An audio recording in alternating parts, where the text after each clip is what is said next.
Off tonight, a state of the city, 100 days in from Cleveland Mayor Justin Bibb. We must be the change, but more importantly, we must give ourselves both the permission and the courage to dream once again as a city. The word change being a key theme throughout the mayor's speech, one of hope for the future, while highlighting the accomplishments so far in his first term as mayor. Our Mark Namick was there for tonight's address. And Mark, the mayor making it pretty clear tonight, Cleveland is definitely in the dawn of a new era in city leadership.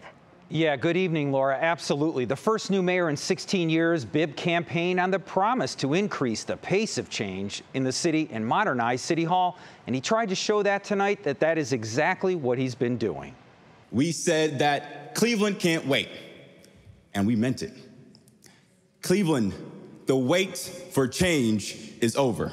Speaking to hundreds of business and civic leaders, public officials and residents, Bibb listed progress attacking the lead poisoning crisis and the pandemic, pushing police reforms and passing an ambitious budget, but one that relies on federal money. And I'm proud to say we've recorded some early wins. And taking credit for launching new conversations around waterfront development. Irishtown Bend, and finally exploring the future of Burke Lakefront Airport as well, too.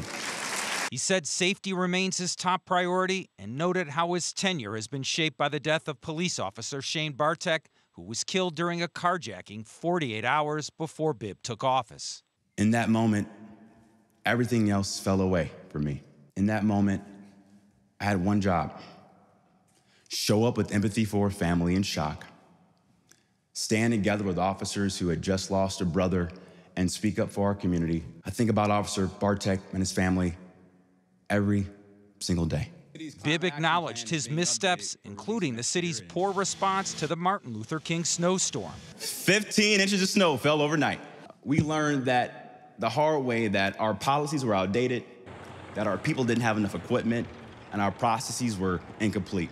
But the truth is, we fell short, and I fell short. I did not promise to you that I would be a perfect mayor, but I did make this promise.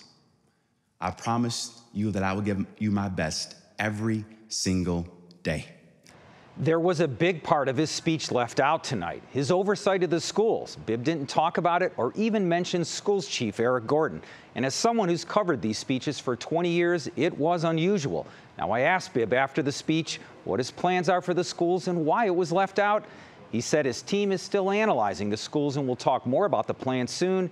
And he said his relationship with Gordon is great. Laura?